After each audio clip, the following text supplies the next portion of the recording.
नमस्कार, स्वागत है आप सभी का खबर बिहार में। मैं रविंद्र सिंह आपके साथ गया से बड़ी खबर से शुरुआत करेंगे, जहां पर जिले के नक्सल प्रभावित इलाके परैया थाना क्षेत्र में मंझार गांव स्थित एक उत्क्रमित उच्च विद्यालय के मेन गेट के पास बोरे में बम होने की सूचना के बाद हड़कंप मच गया है। जब बच्चे स्कूल पहुंचे तो गेट के पास एक बोरा संदिग्ध हालत में नजर आया, जिसके अंदर ऐसा लग रहा था कि कोई संदिग्ध वस्तु है, कोई संदिग्ध सामान है। जानकारी के बाद स्कूल के प्रिंसिपल और स्थानीय मुखिया ने घटना की जानकारी तुरंत पुलिस को दी, जिसके बाद बोरे में बम होने की पुष्टि के बाद एसएसबी की बम निरोधक दस्ता ने बम को डिफ्यूज करने का काम शुरू कर दिया। एक्सक्लूसिव तस्वीरें इस वक्त आप जी बिहार झारखंड पर सबसे पहले देख रहे हैं, किस तरह से लोगों का हुजूम वहां पर उमड़ चुका है और एहतियात के तौर पर पुलिस ने और एसएसबी ने लोगों को थोड़ा दूर कर दिया जिस जगह यह बम मिला था, क्योंकि कुछ भी हो सकता था। हालांकि एसएसबी की जो बॉम्ब डिस्पोजल स्क्वाड है उसने वहां पर आकर इसको डिफ्यूज करने का काम शुरू किया। हालांकि अभी इस बात का यह खुलासा नहीं हो पाया है कि बम स्कूल के गेट पर किसने रखा और उसका मकसद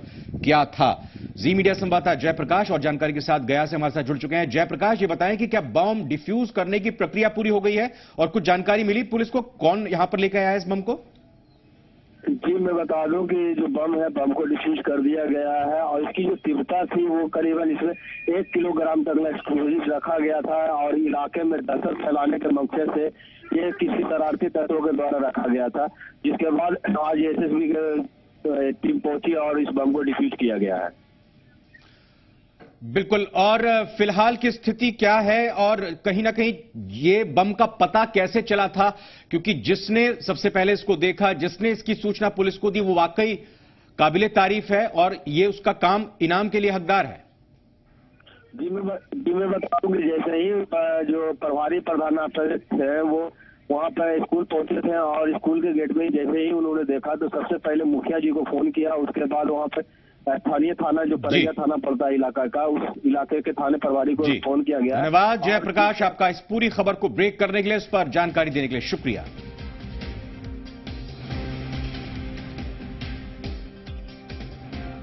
एक और नाव हादसा हो गया पटना में आज। इस नाव हादसे में 5 लोगों की मौत हो गई। हादसा पटना से सटे फतुहा इलाके में हुआ, जहां एक नाव गंगा नदी में जा पलटी और इस हादसे में 5 लोगों की मौत हो गई, जबकि 4 लोगों ने तैरकर अपनी जान को बचा लिया। हादसा माघी पूर्णिमा के स्नान के दौरान हुआ। हादसे का शिकार हुए सभी लोग माघ पूर्णिमा के अवसर पर गंगा स्नान करने मस्ताना घाट पहुंचे थे और छोटी सी नाव पर सवार होकर सभी गंगा के उस पार दियारा गए थे। लौटने के दौरान नाव जैसे ही बीच नदी में पहुंची पलट गई। हादसे के बाद बिहार सरकार ने हादसे में मारे गए लोगों के परिजनों को 4-4 लाख रुपए मुआवजा देने की घोषणा की है। जिस घाट पर यह हादसा हुआ है वहां की घाट पर लोगों की भीड़ थी। इससे पहले पिछले साल भी अक्टूबर में इसी घाट पर 8 बच्चे डूब गए थे। तो दर्दनाक, दुखद यह हादसा हुआ है और एक बार फिर से यह हादसा पेश आया है उसी जगह पर। आपको बता दें कि पिछले साल भी यहीं पर अक्टूबर में यह हादसा हुआ था और इस घाट पर 8 बच्चे डूब गए थे। जैसे ही स्थानीय लोगों को आज इस नाव हादसे की खबर मिली, वो तुरंत पहुंच गए। आपको एनिमेशन के जरिए, ये ग्राफिक्स एनिमेशन के जरिए हम बताने की कोशिश कर रहे हैं। नाव जा रही थी, छोटी सी नाव थी, क्षमता से ज्यादा इस नाव पर लोग सवार हो गए और उसके बाद ये नाव बीच नदी में पलट गई। हादसा बेहद दुखद, बेहद खेदजनक, लेकिन लगातार हम सवाल यही उठाते हैं, न सिर्फ प्रशासन से बल्कि अपनी जान की फिक्र करनी चाहिए सबको। प्रशासन कहां तक चीजों को देखेगा? प्रशासन की जिम्मेदारी होती है कि घाट घाट पर वहां पर व्यवस्था रखे, खासतौर पर जब कोई आयोजन होता है, जब किसी तरह का स्नान का पर्व होता है। फतुहा के मस्ताना घाट पे 11:30 पर एक बड़ा नाव हादसा हुआ और बताते चले कि यह वही जगह है जहां नाव हादसा हुआ है, जहां अभी गोताखोर जो है वो अभी जो लोग नहीं निकाले गए हैं उनकी तलाश कर रहे हैं और यही वो जगह है जहां इतना बड़ा नाव हादसा हुआ है, जिसमें से 4 लोग जो हैं वो जरूर निकल गए हैं, लेकिन और लोग उसमें हैं। हम वहाँ उस समय का प्रत्यक्षदर्शी से जानेंगे क्या हुआ था उस समय, कैसे क्या हुआ। उस समय में हुआ था कि लगभग देखे थे कि नैया डूब गया था, उसमें सारा हाथ ऊपर ऊपर कर रहा था और ऊपर नीचे हो रहा था। तो आपसे ये जानेंगे कि कैसे क्या नाव हादसा हुआ और उस समय क्या हुआ। यहाँ पर छोटा नाव था, उस पर 10 से 15 करीब आदमी था और 3 महिला निकली, एक बच्चा छोटा सा निकला और लोग नहीं निकल पाए, उसी में रह गया। उसमें रह गया। इससे पहले भी नाव हादसा हुआ। हाँ, 2 महीना पहले कार्तिक पुनिया के कल होके। तो प्रशासन के द्वारा कहा गया था कि अब यहाँ पर लाइसेंसी नाव ही चलेगा, लेकिन अभी क्या हालात है? ये तो सब प्राइवेट नाव चल रहा है, 10-15 नाव चलता है, सब ऊपर से ऊपर ले जाता है। तो ये स्थिति है। इससे पहले भी नाव हादसा यहाँ हुआ था। प्रशासन की तरफ से कई वादे किए गए थे, लेकिन वादे जो हैं वो वादे ही रह गए हैं और ये फिर दूसरा नाव हादसा हुआ है। कैमरामैन सिंधु मनीष के साथ रूपेंद्र श्रीवास्तव, फतुहा, पटना, जी मीडिया। हालांकि आपदा प्रबंधन विभाग के सचिव प्रत्यय अमृत का कहना है कि नाव में मरने वालों की संख्या अब तक पूरी तरह से साफ नहीं हुई है। नाव में 9 लोग कुल सवार थे, 4 महिलाएं थी, 1 पुरुष, 5 लोग निकल गए। सवार महिलाओं के अनुसार 4 और लोग नाव पर सवार थे, उन्हें खोजा जा रहा है। मुआवजे की घोषणा जब संख्या साफ हो जाएगी उसी के बाद की जाएगी।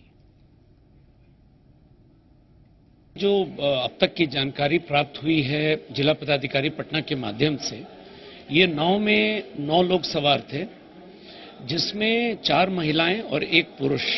ये 5 निकल गए, वो बच चुके हैं और ये चारों महिलाओं का जो प्राथमिक उपचार है वो स्वास्थ्य उपकेंद्र में चल रहा है। तो अभी जो हमारा फोकस है और वहां पर सारी टीम पहुंच चुकी है, हम लोग यह कोशिश कर रहे हैं कि इन 4 जो आज के इस समय लापता हैं उनके तलाशी के लिए जो संभव कार्रवाई है वो अभी हम लोग कर रहे हैं। इस तरह के भीड़ लगती है, वहां पर डिप्टेशन किए गए हैं।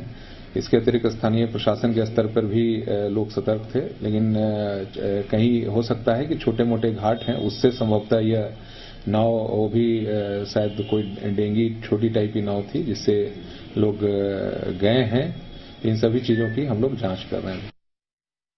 और अभी जो 2 लोग मिसिंग है, सबसे पहले ये है कि जो 2 लोग मिसिंग है उनको रेस्क्यू करने का और उनको रिकवर करने के लिए उनका पता लगाने की कार्रवाई की जा रही है और इसमें आगे की फिर कार्रवाई की जाएगी। अभी तो लापता है, अभी तो जब तक कि हम लोग को पूरी जानकारी नहीं मिल पाती है उनके बारे में, तब तक अभी उसके बारे में कुछ नहीं। अभी कोई देख रहे हैं अभी बॉडी रिकवर करने का प्रोसेस चल रहा है, जो आएगा उसके बाद ही हम कुछ करना। अभी हो रहे एनडीआरएफ की टीम वगैरह आई है, सामने है, खोज रहे हैं। अभी क्षेत्रीय हम लोग सूचना भी मिली नहीं है हम लोग कि यहाँ पे मेरा लगता है क्षेत्रीय अभी सर फिर जो है मसाना घाट पर नहाते हैं। नाव डूबने की बात आई है सामने, कितने लोग डूबे हैं और कितने लोग अभी बचे हैं?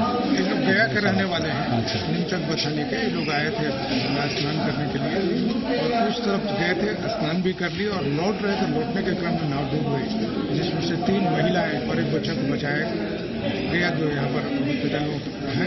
इन लोग के अनुसार 2 महिलाएं मिसिंग हुई। 2 ही महिलाएं, लेकिन कहा जा रहा है कि 5 लोग डूबने की आशंका है। नहीं, इन लोग के अनुसार और 2 पुरुष थे उसमें, एक नाव वाला था, 1 बच्चा था, तो 4 था। तो 2 पुरुष को निकलने की बात है, तो ज्यादा से ज्यादा 2 और मिसिंग हो सकता है। 2 + 2 4 की मिसिंग होने की आशंका है। लोग कितने सवार थे सर, कितने की संख्या?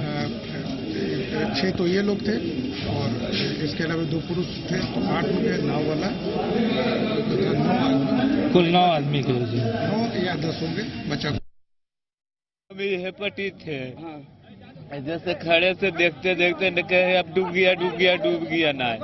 तो फिर लोग नहीं क्या बचाने के लिए? फिर बहुत देरी के बाद नाव वाला गया, तब 2-4 गो के छान के लाई।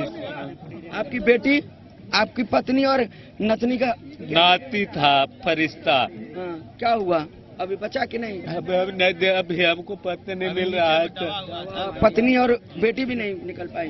अभी कहाँ पट्टी से कोई एवे नहीं किया है तक।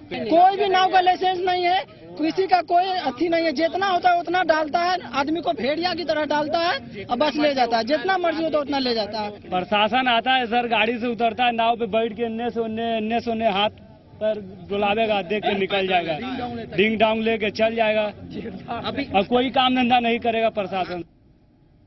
हादसे हो रहे हैं, लगातार हो रहे हैं, बार बार हो रहे हैं, बिहार में हो रहे हैं और पटना में भी लगातार। एक एक करके ग्राफिक्स के जरिए बताने और समझाने की कोशिश करते हैं कैसे हादसों की फेहरिस्त लंबी होती जा रही है। 14 जनवरी मकर संक्रांति के दिन एनआईटी घाट पर हादसा हुआ, 25 लोगों की जान चली गई। गंगा पार पतंगबाजी कर ये लौट रहे थे नाव सवार। सब्जी ढोने वाली नाव पर करीब 60 लोग सवार थे। 30 फीट दूरी पर यह किनारा था, तभी नाव टूट गई। 5 नवंबर 2017 को फिर हादसा हुआ। गंगा नदी में डूबने से 9 लोगों की मौत हो गई थी। राघोपुर क्षेत्र से ये नाव सवार लौट रहे थे, पिकनिक मनाने के लिए राघोपुर दियारा गए हुए थे। एक बार फिर से हादसा हो गया।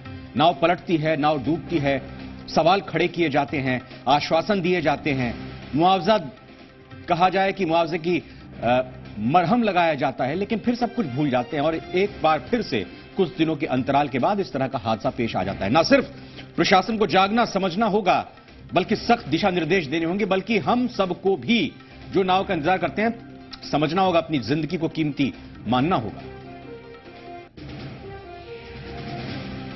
कारण की तो जांच होगी ही, क्या स्थिति थी, परिस्थिति थी, नाव पर चढ़ना क्यों जरूरी हो गया लोगों को छोटे नाव पर, तो इस सब की तो जांच पड़ताल होगी और सभी बात आएंगे प्रकाश में लगातार। तो मंत्री जी ने भी दुखद इस घटना को बताया है, खेद इस पर व्यक्त किया है, लेकिन यह हादसा बड़ा है। अभी तक की जानकारी के मुताबिक 9 लोग इस नाव पर सवार थे, क्षमता से ज्यादा इस पर सवार थे। बहुत ही छोटी सी नाव थी, अचानक ये नाव पलट गई और आपको बता दें कि 5 लोग, जिनमें से इन 9 में से 5 लोग जो कि 4 पुरुष और 1 महिला, वो नाव को क्रॉस करके सामने आ गए। आगे बढ़ते हैं, रुक करते हैं कुछ और खबरों का। भूकंप आया है आज। जी हां, अफगानिस्तान से लेकर भारत तक आज भूकंप के तेज झटके महसूस किए गए। दिल्ली, एनसीआर समेत पूरे उत्तर भारत में भूकंप के झटके आए। दिल्ली के अलावा जम्मू, श्रीनगर, यूपी के कई शहरों में ये झटके दोपहर करीब 12:45 बजे पर महसूस किए गए। भूकंप के ये झटके काफी देर तक महसूस किए गए। यूएस जियोलॉजिकल डिपार्टमेंट के मुताबिक रिक्टर स्केल पर भूकंप की तीव्रता 6.1 थी और इसका केंद्र अफगानिस्तान के हिंदू कुश क्षेत्र जमीन के करीब 190 किलोमीटर के नीचे था। अफगानिस्तान और पाकिस्तान में इससे नुकसान होने की खबर है।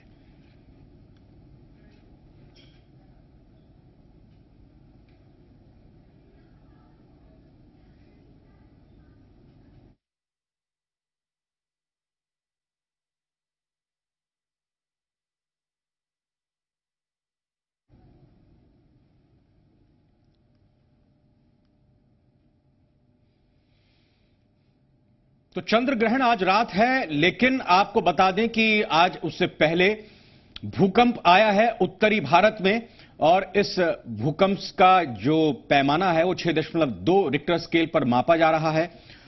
जम्मू कश्मीर में भी भूकंप के झटके महसूस किए गए, श्रीनगर में भी लोगों को भूकंप के झटके महसूस हुए।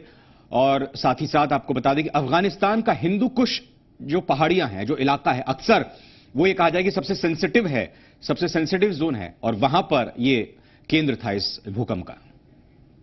जी सर, थोड़ा सा हमने तारों में भी देखा, वायर्स हिल रहे थे और वैसे नहीं, हम गाड़ी में चल रहे थे तो गाड़ी में नहीं लगाया तो नीचे उतरे, वही से पता चला। कश्मीर में अब थोड़ा सा इसका ज्यादा इम्पैक्ट हो रहा है जी सर। जी सर, डिफॉरेस्टेशन का यही सब कुछ हो रहा है ग्लोबल वार्मिंग से, इसी पे थोड़ा फोकस करना चाहिए गवर्नमेंट को भी। तो देखिए किस तरह से लोग दहशत में आ गए थे जैसे ही भूकंप के झटके आए। जम्मू कश्मीर की इस वक्त तस्वीरें देख रहे हैं आप। बाहर निकलकर ये अपनी दुकानों से, अपने घरों से सुरक्षित ठिकाने की तलाश में, या यूं कहें कि बिल्कुल बीच ऐसे एरिया पे आ गए। 2 तस्वीरें इस वक्त फिलहाल आपके सामने आ चुकी हैं। आज शाम चंद्र ग्रहण होना है, लेकिन उससे पहले आज दिन में भूकंप के झटके उत्तर भारत में महसूस किए गए हैं और पूरे उत्तर भारत में ये जबरदस्त भूकंप के झटके महसूस किए गए। आज शाम वैसे चंद्र ग्रहण भी होना है, तो चंद्र ग्रहण से पहले आज भूकंप के झटके उत्तर भारत में महसूस किए गए।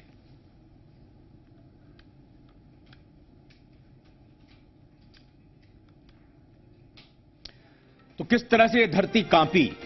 दिल्ली, एनसीआर समेत ये पूरा जो वाइब्रेशन के जरिए, ग्राफिक वाइब्रेशन के जरिए आपको समझाने की कोशिश कर रहे हैं कि ये पूरा उत्तर भारत का क्षेत्र भूकंप से दहल उठा। अफगानिस्तान, यानी कि अगर भारत के पश्चिम में बात करें कि ये अफगानिस्तान के हिंदू कुश की जो पहाड़ियां हैं, अक्सर जैसा हमने बताया वो सेंसिटिव एरिया है, वहां पर अक्सर भूकंप आते रहते हैं। वहां पर हिंदू कुश की पहाड़ियों में जमीन के अंदर, जमीन के नीचे 160 किलोमीटर इस भूकंप का केंद्र था। नुकसान की अगर बात करें, इस भूकंप से क्या कुछ नुकसान हुआ। श्रीनगर से बड़ी खबर है, जहां निर्माणाधीन फ्लाईओवर का पिलर गिर गया। भूकंप की वजह से यह पिलर का एक हिस्सा गिर गया, किसी के घायल होने की खबर नहीं है। राहत की बात यही है। तो नुकसान भी हुआ है, और नुकसान किस तरीके से हुआ है। एक पिलर जो कि निर्माणाधीन था, एक पुल का निर्माण हो रहा था, एक पिलर जिस पर टिका हुआ होता है फ्लाईओवर, वो एक पिलर निर्माणाधीन पिलर था, निर्माणाधीन ये फ्लाईओवर था, उसका ये पिलर गिर गया। भूकंप के तेज झटके आए थे क्योंकि उत्तर भारत में और अफगानिस्तान में केंद्र था। ये अफगानिस्तान से और श्रीनगर की दूरी बताएं तो बहुत ज्यादा दूरी नहीं है और यहां पर अच्छे खासे तेज गति के झटके महसूस किए गए, जिससे नुकसान भी हुआ है।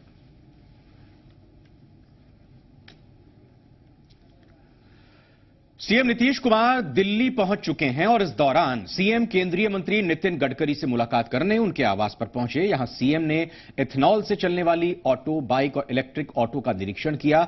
इस दौरान उन्होंने कहा कि वो 1 नेशन 1 इलेक्शन के पक्ष में हैं। इससे चुनावी खर्च कम होगा और देश को फायदा पहुंचेगा, लेकिन इस पर सभी को सहमत होना भी जरूरी है।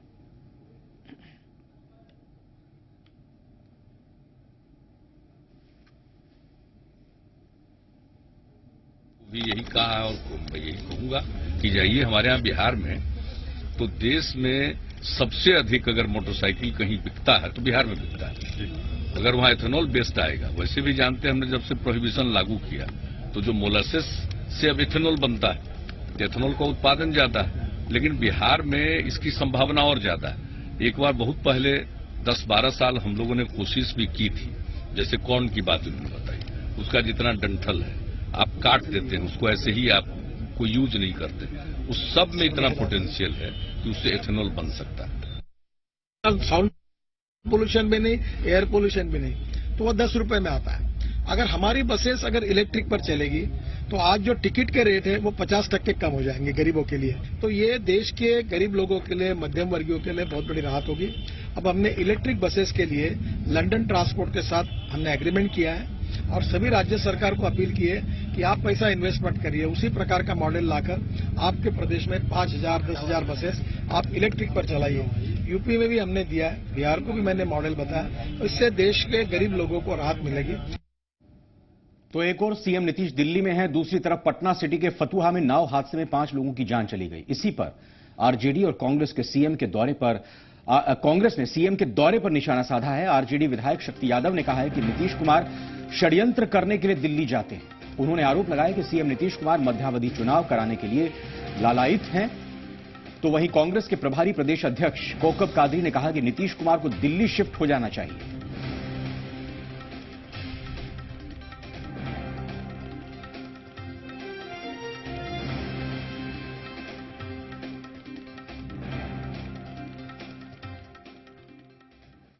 ये तो बीजेपी के यहां लगातार सष्टांग हो रहे हैं, अपने को बचने के सारे षड्यंत्र रच रहे हैं। अब बिहार को मध्यावधि चुनाव में ढकेलना चाह रहे हैं। जब अब ये कॉन्स्पिरेसी भी है भारतीय जनता पार्टी की, वो दिल्ली ही रहे, है ना। चूंकि बिहार में उनके लिए अब कुछ बचा नहीं है, तो बेटर है कि दिल्ली ही रहें। जिस तरह से उनके अलायंस पार्टनर का जो आपको देखने को मिला, असमंजस की स्थिति थी। कल मानव श्रृंखला की अपील किया था आपके उनके एनडीए के पार्टनर ने, उपेंद्र कुशवाहा जी ने, और उसमें जिस तरह से कन्नी काटा भारतीय जनता पार्टी के लोग और जेडीयू के लोग, ये भी अपने आप में एक बड़ा प्रश्न चिन्ह है। तो असहजता महसूस करते हैं लोग, और दिल्ली रहे बेटर है।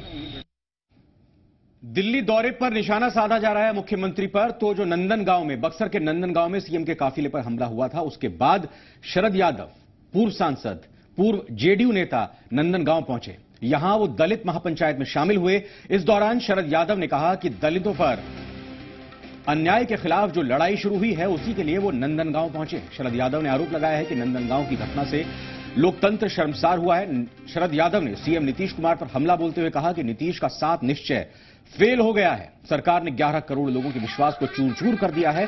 शरद यादव ने सरकार से नंदनगांव मामले में केस वापस लेने की मांग की है और जनता से आने वाले चुनावों में सबक सिखाने की अपील की है। आपको बता दें कि नंदनगांव में पथराव पर पॉलिटिक्स लगातार जारी है। इसी कड़ी में दलितों पर अत्याचार के नाम पर शरद यादव नंदनगांव में महापंचायत करने पहुंचे। सीएम के काफिले पर पथराव के मामले में आरोपी महिलाओं को मंगलवार को जमानत मिल गई। नंदनगांव के मेन रोड के पास सभा स्थल पर मंच का निर्माण किया गया है।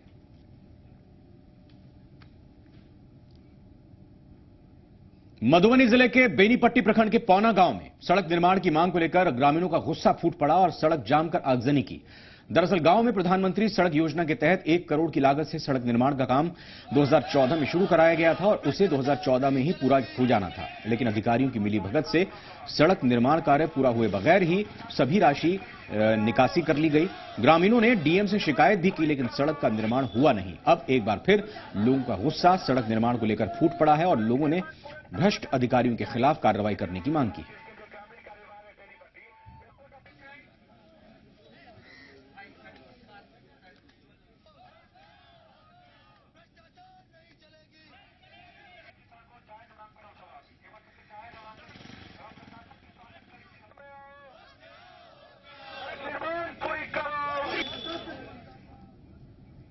इधर पटना में एक महिला अपने पति को तलाशने की गुहार लेकर थाने का चक्कर काट रही है। दरअसल पटना सिटी के माल सलामी थाना क्षेत्र के मंगल अखाड़ा इलाके का रहने वाला भीम महतो कई दिनों से लापता है, जिसकी तलाश को लेकर उसकी पत्नी पुतुल देवी कई दिनों से भटक रही है। पुतुल देवी माल सलामी थाने में गुमशुदगी दर्ज करने पहुंची, लेकिन पुलिस ने सीमा विवाद का मामला बताकर मामला दर्ज करने से ही इनकार कर दिया। हालांकि 2 हफ्ते तक थाने के चक्कर काटने के बाद पुलिस ने गुमशुदगी दर्ज कर ली है, लेकिन गायब भीम महतो का अब तक कोई सुराग नहीं लगा है, जिसके चलते पुलिस के लापरवाह रवैये के खिलाफ परिजनों ने आला अधिकारियों से गुहार लगाई है। पीड़ित परिजन भीम महतो की गुमशुदगी के पीछे इलाके के एक दबंग पर आरोप लगा रहे हैं।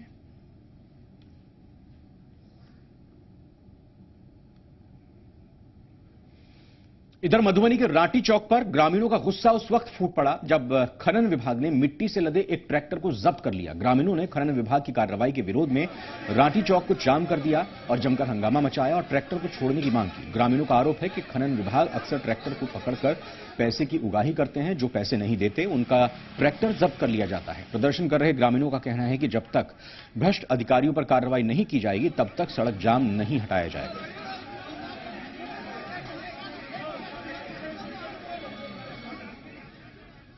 आज शाम 6 बजे से आप सबकी नजरें आसमान की ओर होंगी, क्योंकि आपकी आंखों के सामने वो मंजर होगा जो 152 साल पहले नजर आया था। 152 साल में पहली बार अब ऐसा हो रहा है जब एक ही महीने में 2 बार सुपर मून दिखेगा और इसके अलावा आज शाम चांद एक साथ इन 3 रंगों में नजर आएगा।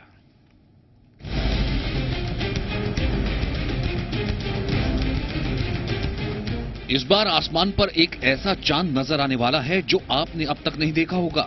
152 साल में पहली बार ऐसा होगा जब एक महीने में 2 बार पूरा चांद निकलेगा। Space.com की रिपोर्ट के मुताबिक 152 साल में यह पहली घटना होगी। इसके अलावा 31 जनवरी को चांद एक साथ 3 रंगों में दिखाई देगा, सुपर मून, ब्लू मून और ब्लड मून। 31 जनवरी 2018 को भारत सहित दुनिया भर में चंद्र ग्रहण दिखाई देगा। पहली बार चंद्र ग्रहण 3 रंगों में दिखेगा। एक महीने में 2 बार पूरा चांद निकलने को ब्लू मून कहते हैं। इससे पहले 1866 में एक महीने में 2 बार पूरा चांद निकला था, जब चांद धरती के 14% से ज्यादा करीब और 30% ज्यादा चमकदार दिखाई देता है तो उसे सुपर मून कहते हैं। पूर्ण चंद्र ग्रहण के समय पृथ्वी से कुछ रोशनी पड़ने पर चांद हल्का लाल दिखाई देता है, इसे ब्लड मून कहते हैं। भारत में 31 जनवरी को शाम 6:21 से 9:38 तक चंद्र ग्रहण दिखेगा। 2018 में 2 चंद्र ग्रहण आएंगे, पहला 31 जनवरी और दूसरा चंद्र ग्रहण 27 और 28 जुलाई को। खगोल शास्त्रियों के मुताबिक एक ही चंद्र ग्रहण के दौरान चांद की 3 खूबियां दिखना बेहद दुर्लभ है। ब्यूरो रिपोर्ट, जी मीडिया। जी बिहार झारखंड की मुहिम के तहत दहेज प्रथा और बाल विवाह जैसी कुरीतियों को खत्म करने के उद्देश्य से निकली एलईडी वैन मोतिहारी के छौरा दानो पहुंची, जहां जागृति रथ का इलाके की बेटियों ने फूल बरसाकर भव्य स्वागत किया। जी बिहार झारखंड की एलईडी वैन के सामने मोतिहारी के चांदमारी चौक पर डीएम रमन कुमार, एसपी उपेंद्र शर्मा और एएसपी अभियान हिमांशु शेखर गौरव ने सामाजिक कुरीतियों के खात्मे को लेकर शपथ ली। इसके साथ ही जिला पार्षद अध्यक्ष पति पवन जायसवाल, जिला पार्षद उपाध्यक्ष कमलेश्वर सिंह, नगर परिषद मुख्य पार्षद अंजू देवी और नगर परिषद उप मुख्य पार्षद रवि भूषण श्रीवास्तव के साथ ब्रिलियंट फिजिक्स के डायरेक्टर राहुल कुमार ने भी जी बिहार झारखंड की इस मुहिम के समर्थन में शपथ ग्रहण की। छौरा दानो में जी मीडिया के जागृति रथ का बीडीओ, एसएसबी इंस्पेक्टर और शिक्षक संघ के नेताओं ने फूल बरसाकर स्वागत किया।